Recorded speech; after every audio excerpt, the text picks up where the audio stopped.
Hi guys, welcome to my new meal vlog. Today we are going to Sailung. यहाँ चाहिँ मेरो साथीहरु हुनुहुन्छ. हेलो भन्नु त. हेलो. कस्तो भइराछ तपाईहरुलाई? एकदम रमाइलो. हिँड्नलाई चाहिँ गाह्रो लागिरहेछ. हिँड्न त एरोप्लेन बुक गर्छु. अनि हामी चाहिँ साइलुङ जाँदै छौं. पानी पर्न लागिरहेको थियो, क्या मजाले घाम लाग्दिहाल्यो.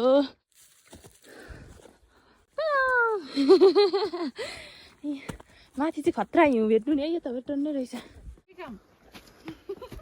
12:30 हुन लाग्यो, हामी 2 बजी पुग्छौं कि आज. मर्न लाग्छ हामी 6 बजी हिँड्यो भने त अनि कहिले गएर पुग्नु?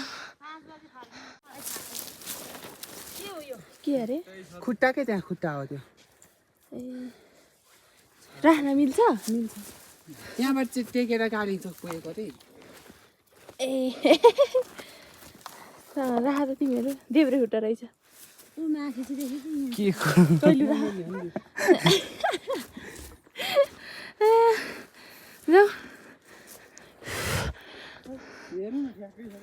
ठ्याक्कै जुत्ता त्यो छाप रहेछ. खुल्दैछ है, खुल्दैछ. माथि पुगेर केही देखेन भनेदेखि कत्रो पिर हुन्छ हामीलाई. यस्तो ठाउँमा आइपुग्यौँ. छिटो आउनु छिटो. हामी जङ्गलमा हराइसक्यौँ. सैलुङ नपुग्दै हामी हार मानिसक्यौँ. यस्तो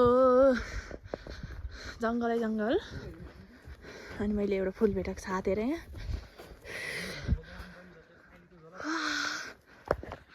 हाम्रो जङ्गलमा फोटो सेसन भइराखेको छ अहिले. सैलुङ पुग्नु पाएको छैन. ल फोटो खिच्न आउने. तिम्रो खिच्ने हो? म त यस्तो काली थिइनँ त, किन काली आएको? हो भने साँच्चै म त सेती थिएँ हो, अलिकति भयो नि, यति जस्तो त थिएन. मेकअप त के गर्नु, यही सनस्क्रिन झस्काउने हो. हजुर एक्सक्युज मी, तपाईँ देख्छ कि? आऊ बाबु आऊ बाबु. 2 घन्टा होइन हामी हिँडेको. कति भयो? बाटो चाहिँ छोटो छ तर हिँड्नलाई ढिलो गर्नुहुन्छ दिदीहरू. होइन सिधा उकालो यस्तो सिधा.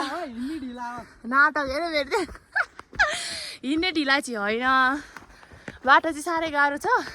हाम्रो साथी माथि हो, छाया मात्रै देखिन्छ. भागिसक्नु भयो छिटछिटो हिँडेर. हामी चाहिँ फोटो खिच्ने, भिडियो बनाउने, टिकटक बनाउने होइन. ढिला भइहाल्यो. सैलुङको धार्मिक स्थल र पर्यटकीय स्थल देखाउँछौँ. भूत आएको जस्तो भइसक्यो अरे यहाँ हुस्सु आएर.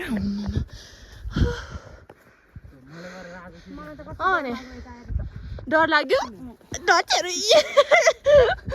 लाग्यो रे. ल तर बँदेले खनेर चाहिँ कति धेरै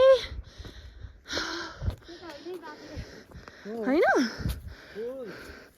कस्तो यसको बाख्नाले टाउको दुख्छ नि. हेरे नयाँ वर्षमा कस्तो रमाइलो हुन्छ अरे है साइलुङमा. भन्दैन थियो अब हामी त आउन भ्याउँदैनौँ. आजै हाम्रो लागि नयाँ वर्ष. यो रुख चाहिँ चट्याङले हाने चाहिँ क्या हो र? मन्दिर छ अरे यहाँ चाहिँ.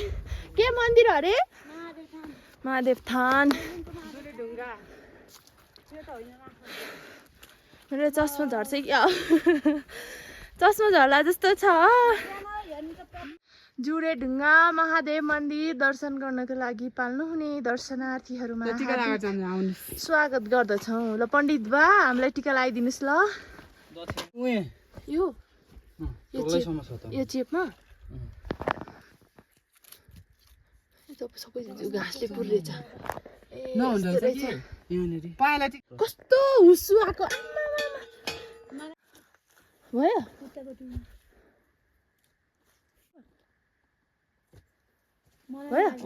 ल उसलाई लगाइदेऊ. दिदीलाई लगाइदिउँ.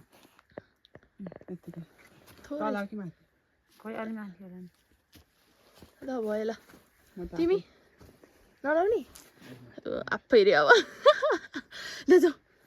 अब हामी सैलुङ पुग्दा त 6 बज्ला जस्तो छ यहीँबाट. यो चाहिँ जुरे ढुङ्गा. यो मेलुङ गाउँपालिका पर्छ कि सैलुङ गाउँपालिका दुबई दुबई अँ ए मेलुङ आदिले यस्तो रहेछ है आजको वेदर धेरै सफा नभएको कारणले सैलुङको सबै थुम्काहरू चाहिँ हामीले देख्न पाएनौँ छिनमै बादल छिनमै पानी छिनमै हावाहुरी लागिरहेको थियो सैलुङमा गएर हजुरहरूले शेर्पा ड्रेसलाई रेन्टमा लिएर फोटो भिडियोहरू चाहिँ क्याप्चर गर्न सक्नुहुनेछ एउटा ड्रेसको मात्र 300 रुपियाँ है सैलुङमा चाहिँ एकदम धेरै चिसो हावाहुरी लाग्ने भएकोले यहाँ चाहिँ धेरै चिसो हुने हुनाले हजुरहरूलाई चाहिँ पातलो लुगा लगाएर जाँदाखेरि गाह्रो हुन्छ हजुरहरूले नबिर्सिकन टोपी ज्याकेट पन्जाहरू तातो तातो लुगाहरू लगाएर जानुहोला यतिको भिडियो लिइराख्नु पर्यो झन्डै मोबाइल झादियो यार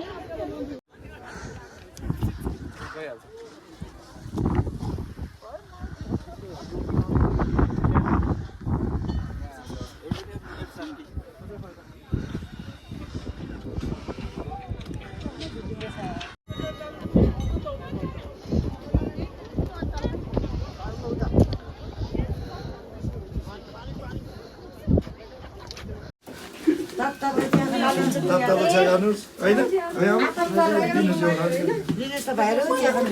यो चिया खानु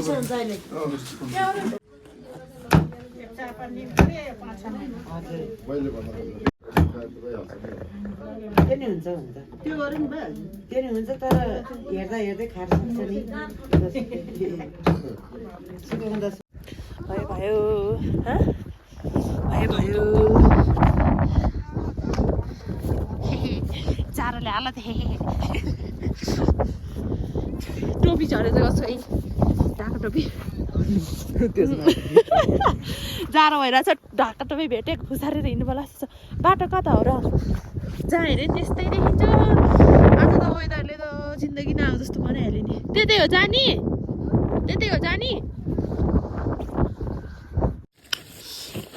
जहाँ जस्तो अवस्था भए पनि हामी चटपटे खाना छोड्दैनौँ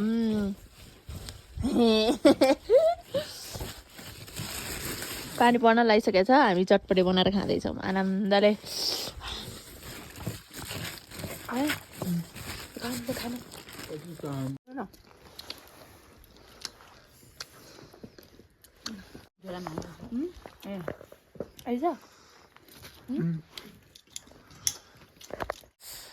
हामी चाहिँ भर्खरै चटपटे खाएर हिँडिसक्यौँ होइन खाने मुखलाई जुङ्गाले छेक्दैन भन्छ हामीलाई यहाँ पानी पर्न लगाइरहेको छ पिर छैन हिँड्नलाई हामी चाहिँ चटपटे सेलरोटी अचार रेड बुल खाएर हिँडिरहेछौँ मैले पन्जा ल्याएछु यस्तो के छुट्यो वेदरले जति धेरै च्यालेन्ज दिए पनि हामी चाहिँ घुमेर आइसकेका छौँ सैलुङबाट यदि हजुरहरू पनि सैलुङ जाँदै हुनुहुन्छ भने वेदर चेक गरेर जानुहोला यदि यो भिडियो मन परेमा लाइक कमेन्ट अनि मेरो च्यानललाई सब्सक्राइब गरिदिनु होला है साथीहरू